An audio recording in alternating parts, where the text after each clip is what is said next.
चर्चा करेंगे। खास पैनल हमारे साथ है। सबसे पहले परिचय आपसे करवाती हूं। देवेंद्र प्रमुख प्रवक्ता बीजेपी के हमारे साथ है। देवेंद्र जी स्वागत आपका न्यूज़ वन इंडिया में। नितेंद्र सिंह प्रवक्ता समाजवादी पार्टी के हमारे साथ है। नितेंद्र जी बहुत बहुत स्वागत। निरंजन पोद्दार पॉलिटिकल एक्सपर्ट के तौर पर, निरंजन जी स्वागत आपका। निरंजन पोद्दार जी, ये बरसाती मेंढक में तो हर पार्टी आ गई, मतलब कि बेनिफिट के लिए आप दलित वोट बैंक का इस्तेमाल कर लीजिए, कोई संविधान के नाम पर, कोई पीडीए के नाम पर, मतलब अपना अपना बेनिफिट लेने के लिए कोई दलित नेता बन के निकल आए कि हम सबसे बड़े नेता हैं। चंद्रशेखर आजाद भी ये कहते हैं। देखिए अर्चना जी, अगर आप मेरे को समय देंगी तो मैं आपका जो सवाल है इसको थोड़ा सा विस्तार से बताना चाहता हूं कि अगर हम बात करें मायावती जी की, तो आप इस चीज को समझ के चलिए, मायावती जी जिस बहुजन समाज पार्टी की आज सर्वे सर्वा है, वो बहुजन समाज पार्टी मान्यवर कांशीराम जी के द्वारा स्थापित एक राजनीतिक दल है। और इसमें आपको कहीं कोई संदेह नहीं होना चाहिए कि बाबा साहब भीमराव अंबेडकर के बाद में अगर दलित समाज के अंदर कोई व्यक्ति अगर सबसे ज्यादा पूजित है, कोई व्यक्ति अगर सबसे ज्यादा आदरणीय है, कोई श्रद्धेय है, तो वो स्वर्गीय कांशीराम जी उसके अंदर दूसरे नंबर पे आते हैं। तो कहीं ना कहीं जो दलित समाज है वो कांशीराम जी की पार्टी बहुजन समाज पार्टी और मायावती जी के साथ भावनात्मक रूप से जुड़ा हुआ है। हाँ, हालांकि जिस तरीके से राजनीति के अंदर उतार चढ़ाव आते हैं, तो आप इस चीज को भी समझ के चलिए कि जो उत्तर प्रदेश की जो राजनीति थी, चाहे बहुजन समाज पार्टी की बात करें, चाहे समाजवादी पार्टी की बात करें, वहां पे जो एक अपना वोट बैंक है, उस वोट बैंक के साथ में एक सहायक वोट बैंक जिसको हम अल्पसंख्यक या मुस्लिम वोट बैंक कह सकते हैं, वो जुड़ करके एक राजनीतिक ताकत बनती थी। यानी कि अगर आप समाजवादी पार्टी को देखेंगे तो 18-20% यादव समाज और उसके साथ 18-20% मुस्लिम समाज, वो एक राजनीतिक ताकत बनती थी।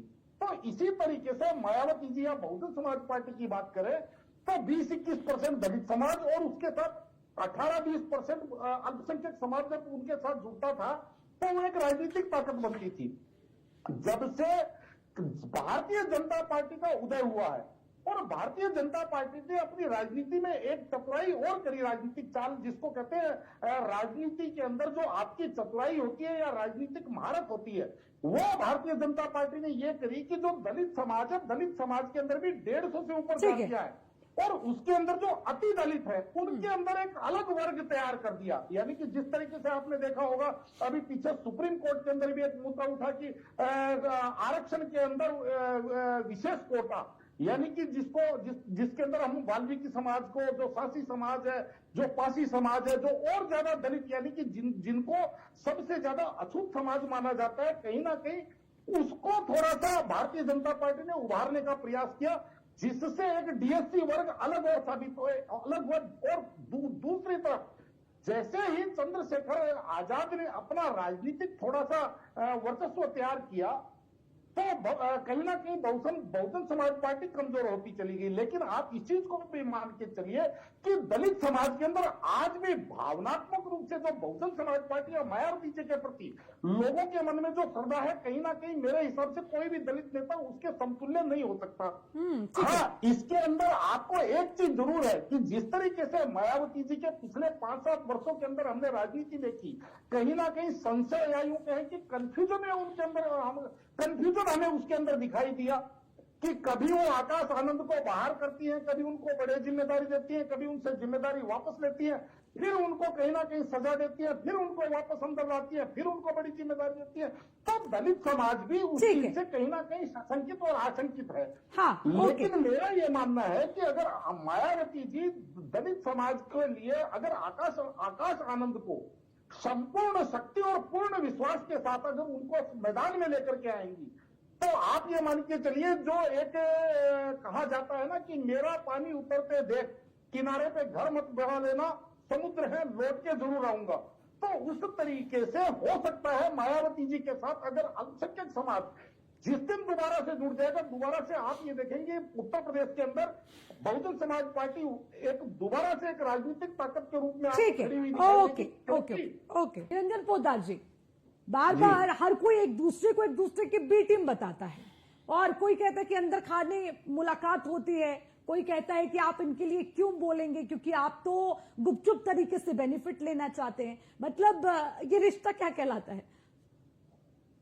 देखिए अर्चना जी, जो बी टीम और सी टीम और ये जो राजनीतिक अवसरवादिता है, ये तो सर्वविदित है। क्योंकि जो बी टीम बताते हैं वो आपने देखा होगा कि 2019 का चुनाव तो मिलकर के लड़ा था, तो हाँ। बी टीम के साथ आपकी ए टीम कैसे आ गई?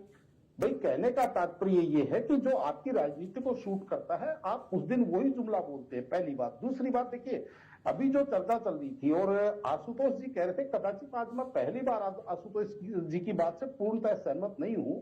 वो इसलिए नहीं क्योंकि बहुजन समाज पार्टी की स्थिति वो है कि जैसे हमारे यहाँ कहा जाता है ना कि समुद्र चाहे जितना सूखे लेकिन घुटनों तक का कीचड़ उसमें फिर भी रहे। यानी कि बहुजन समाज पार्टी कितनी ही बुरी स्थिति में रहो लेकिन 12% वोट बैंक उसका अभी भी कायम है। आप ये मान के चलिए कि 12% लोग ये मान रहे हैं कि वो कहीं रेस में नहीं है, फिर भी वो उनको वोट दे रहे हैं। तो आप इस चीज को भी मान के चलिए कि उनके साथ जिस दिन थोड़ा सा भरोसा और नेतृत्व, जैसे अभी मायावती जी मैं आपको बता रहा था कि आकाश आनंद के मामले में थोड़ा सा कंफ्यूज नजर आ रही है। कभी उनको अधिकार दे रही है, कभी दायित्व दे रही है, कभी उनका दायित्व छीन रही है।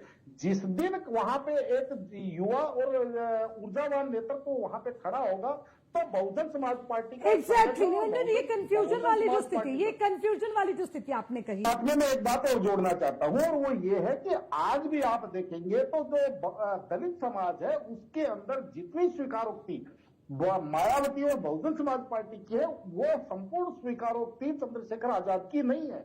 चंद्रशेखर आजाद के अंदर एक वर्ग जो युवा वर्ग है और उसके अंदर भी कुछ निरंजन जी, लेकिन देखिए इजाजत देता है। बहुत बहुत शुक्रिया आप सभी का इस चर्चा में शामिल होने के लिए।